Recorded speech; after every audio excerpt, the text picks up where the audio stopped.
Merci. Merci. Merci d'en parler. Merci d'en parler. Bonjour, vous écoutez Don de gamètes, merci d'en parler. Le podcast qui informe sur le don d'ovocytes et de spermatozoïdes. Couple composé d'une femme et d'un homme, couple de femmes, femmes célibataires, vous entendrez au fil des épisodes des témoignages émouvants, passionnés et passionnants de personnes ayant ou allant bénéficier d'un don, de donneuses et de donneurs, mais aussi de personnes nées grâce à un don. Dans cet épisode, on parlera avec Clémence des femmes célibataires qui ont décidé de bénéficier d'un don et donc d'entreprendre en solo ce parcours vers la parentalité. Et puis notre experte, le Dr Claire de Vienne, médecin référent en AMP à l'Agence de la biomédecine, nous sensibilisera au parcours de don et aux besoins en gamètes. Alors merci d'écouter, merci d'en parler. Merci d'en parler. Mais avant de retrouver le témoignage de Clémence, vous vous posez peut-être une question. Un gamète, c'est quoi concrètement ? C'est simple, un gamète, c'est une cellule reproductrice qui correspond à l'ovocyte ou ovule chez la femme et au spermatozoïde chez l'homme. Pour procréer, il y a obligatoirement besoin d'un spermatozoïde et d'un ovocyte. Les couples de femmes et les femmes célibataires ont donc la nécessité de faire appel au don de gamètes. Depuis le 2 août 2021, l'évolution de la loi de bioéthique permet à toutes les femmes, qu'elles soient en couple, avec un homme ou une femme, ou bien seules, d'avoir recours à l'AMP avec don. Clémence a 38 ans, elle est directrice de crèche et elle rêve d'être maman depuis longtemps. Un projet de maternité qu'elle va mener toute seule. Clémence, est-ce vraiment un choix, cette démarche en solo ?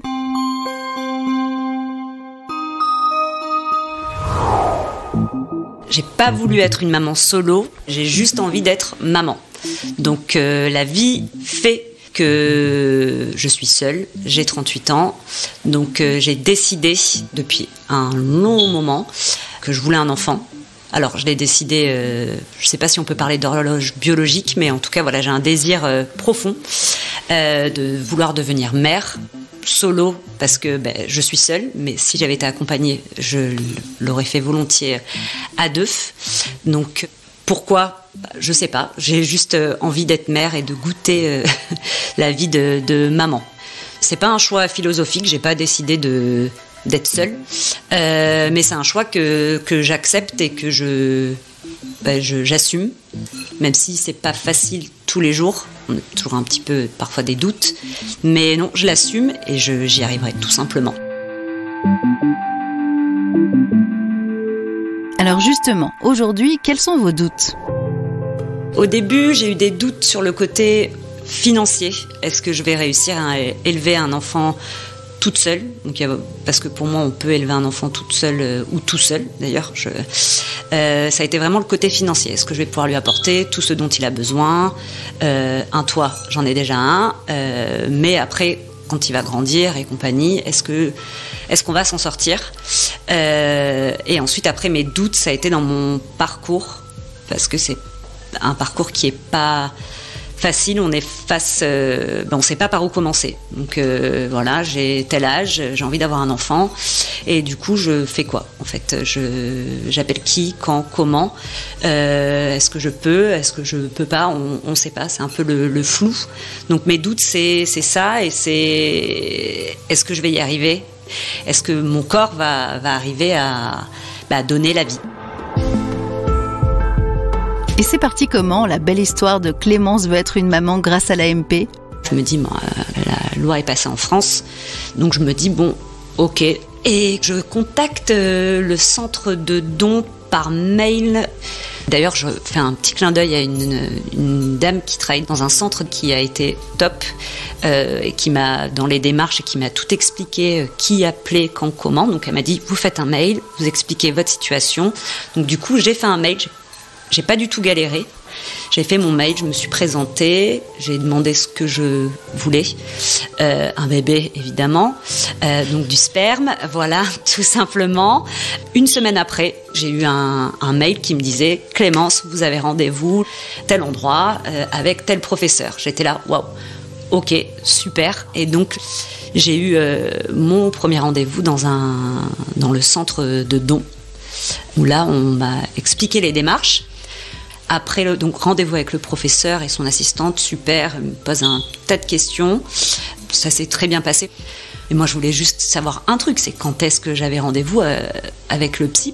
Et là il m'a expliqué donc, que mon dossier allait passer en commission après ce rendez-vous avec le ou la psy. Et là, à savoir par rapport à ma réserve ovarienne, si c'était une insémination ou une fécondation in vitro. Parce que mon médecin m'a dit par rapport à mon âge et mon parcours, et ma réserve ovarienne, c'était certainement plutôt une fécondation in vitro que des inséminations. Là, le professeur m'a dit non, pour l'instant, moi je propose 3 inséminations et ensuite on verra si fécondation in vitro ou pas. Et je me dis que, voilà, j'ai de la chance. Je me dis, voilà, il y a une loi qui est passée et j'en profite et j'en parlerai sur un banc quand je serai vieille et je dirai, ouais, moi j'ai eu le droit à... Il y a des gens qui sont battus pour, et moi j'ai eu le droit et je le dirai à mes enfants parce que j'en aurai certainement plusieurs.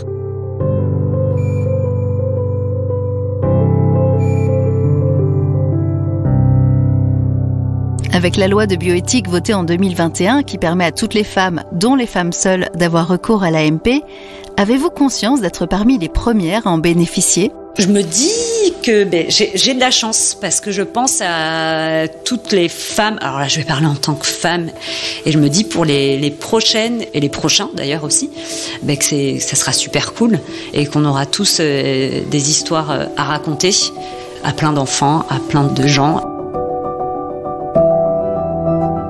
Est-ce que cela aurait été plus facile si vous aviez été accompagné par ce fameux prince charmant qui vous a fait faux bond autrefois ? Ah ouais, le fameux prince charmant, mais je sais pas. Alors moi, je me considère pas comme une warrior parce que en fait, je suis toute seule et que c'est ma petite personne qui veut plus que tout au monde un enfant. Je trouve que c'est plus difficile pour un couple. Là, moi, je suis seule et je continue ma vie. C'est pas facile, vraiment pas. C'est hyper difficile dans le sens, on se dit, pourquoi moi ? Pourquoi j'y arrive pas ? Qu'est-ce qui marche pas en fait ? Et on se dit dans les doutes, peut-être que si j'avais été en couple, ça marcherait. Alors que non, mon médecin m'a clairement dit, peut-être qu'en couple ça ne marcherait pas. Pendant tout ce parcours, c'est les montagnes russes, des émotions, des hormones, le corps qui change pour rien, grossit. Qu'est-ce que l'accès aux origines qui a été mis en place en septembre 2022 va changer pour vous et votre futur enfant ? Est-ce que vous aborderez ce sujet avec lui plus tard ? J'ai un carnet pour lui expliquer son histoire, tout simplement que c'était un bébé de l'amour, mais que de mon amour, et sans un amour partagé, on va dire, en lui expliquant que là, il y a un donneur, et que quand il le voudra, il pourra essayer de connaître ses autres origines. Donc, il a son histoire avec moi, et quand il sera en âge de comprendre et surtout de vouloir connaître ses origines, il pourra faire ses propres recherches. Je l'aiderai évidemment. En fait, c'est hyper important qu'il connaisse ses origines, mais sa maman, ce sera moi. Donc déjà, il va connaître mes origines à moi. Et ses origines à lui, on verra quand il sera là et ce qu'il voudra. Et ça sera pour moi, en tout cas, très important de lui en parler, parce qu'il ne sortira pas de nulle part. Vous parliez à l'instant d'un journal destiné à être lu par votre futur enfant. Qu'est-ce que l'on y trouve concrètement dans ce carnet ? Dans ce carnet, je raconte... j'emploie parfois « nous », mais c'est très rare. En fait, c'est comme un journal de bord, on pourrait dire ça. Sur mon petit... c'est ça, je suis sur mon petit radeau. Et puis j'avance au gré du vent, des tempêtes, du soleil, des vacances, du boulot. Et j'explique simplement les choses, le commencement en fait. Alors je parle pas de mon désir depuis quand c'est arrivé, le désir d'enfant, machin et compagnie, mais j'explique à partir de quand j'ai dit allez hop, je me lance. Et un jour, tu auras ce carnet. Donc, j'écris pas tous les jours. Mais on va dire que c'est les grandes étapes. J'écris des prénoms aussi. En fait, je balance des phrases. Clémence, à moins que cela ne soit trop intime, vous pourriez nous dévoiler ce que pourra lire plus tard votre enfant dans ce fameux carnet ? Ouais, je dis notre aventure. Donc, si je parle quand même... en y expliquant que c'est quand même plusieurs années de réflexion après. Et j'explique genre le premier rendez-vous en visio, les rendez-vous avec la gynécologue, les prises de sang, tout ça, les malaises, parce que j'ai très peur, très peur.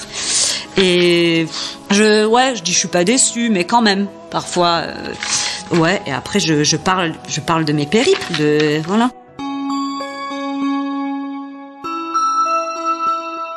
Avant de nous quitter, qu'aimeriez-vous dire aux donneurs et futurs donneurs ?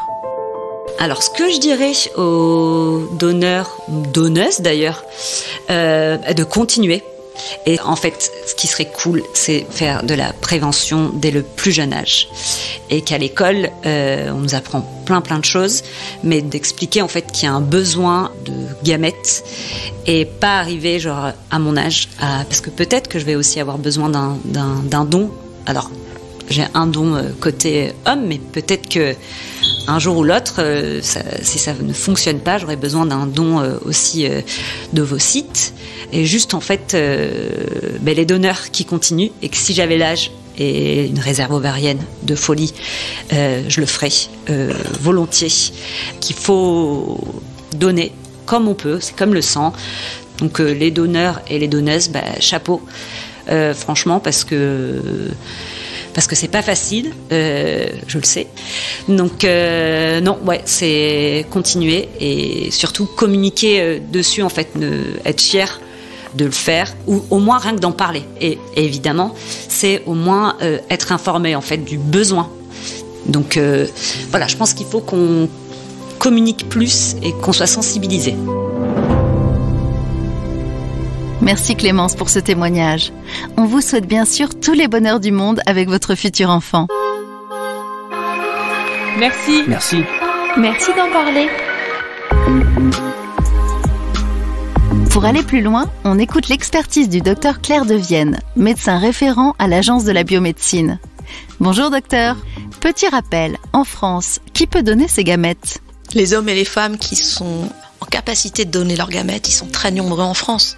Pour donner ces ovocytes, il suffit d'être en bonne santé, avoir moins de 38 ans, être majeur bien sûr, et pour les hommes c'est moins de 45 ans. Ce qui fait un potentiel d'environ 18 millions de personnes. Et pourtant, chaque année, il y a seulement 1500 hommes et femmes qui vont faire cette démarche. Une fois ces précisions faites, peut-on revenir sur le parcours et les différentes étapes du don ? Ça commence comment concrètement ?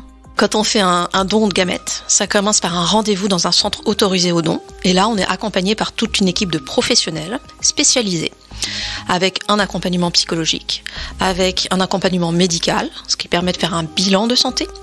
Et quand tout est bon, quand le don est accepté, alors, pour les hommes, ça consiste à faire des recueils de spermatozoïdes plusieurs fois. Et pour les femmes, ça consiste à stimuler les ovaires, puis aller recueillir les ovocytes. Et ça se passe au bloc opératoire en une dizaine de minutes. Et donner ces ovocytes et donner ces spermatozoïdes, c'est un véritable engagement. Un mot sur l'accompagnement psychologique ? Quand on est candidat pour donner ses gamètes, on est accompagné, on peut réfléchir avec l'équipe médicale et le ou la psychologue à ce que va impliquer ce don pour soi-même, maintenant et plus tard, notamment sur les questions d'accès aux origines. Docteur, combien d'enfants peuvent naître d'un don ? La loi dit bien qu'on ne peut pas donner naissance à plus de 10 enfants avec un don de gamètes. Un message aux futures donneuses et donneurs ? À vous toutes et à vous tous qui envisagez de donner vos gamètes, je dis d'abord merci. Et je tiens à vous dire que vous allez rencontrer des professionnels de très grande qualité dans des centres autorisés qui seront là pour vous accompagner à chaque étape de votre parcours. Docteur, le don de gamètes, pourquoi faut-il en parler ? Un projet d'enfant, c'est un projet de vie.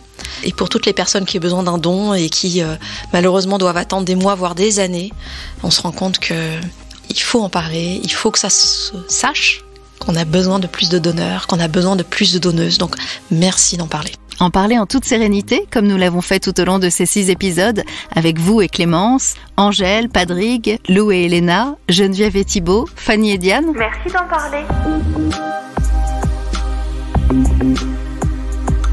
Merci Docteur de Vienne et merci encore à Clémence pour vos témoignages.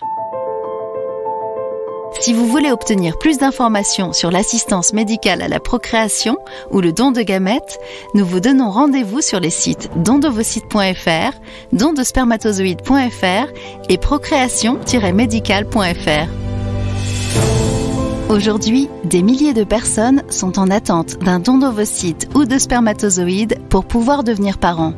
Et parce que la diversité des donneurs doit pouvoir refléter la diversité de notre société, nous avons besoin de donneuses et de donneurs de toutes les origines. Vous êtes une femme âgée de 18 à 37 ans ou un homme âgé de 18 à 44 ans? En donnant vos ovocytes ou vos spermatozoïdes, vous offrez la possibilité de devenir parent. Et n'oubliez pas, vous pouvez nous retrouver et nous écouter sur toutes les plateformes d'écoute habituelles. N'hésitez pas non plus à partager ce podcast. Merci d'en parler. Merci. Merci. Merci. Merci d'en parler. Merci d'en parler. Merci d'en parler. Merci. Merci d'en parler. Merci. Merci. Merci d'en parler. Merci.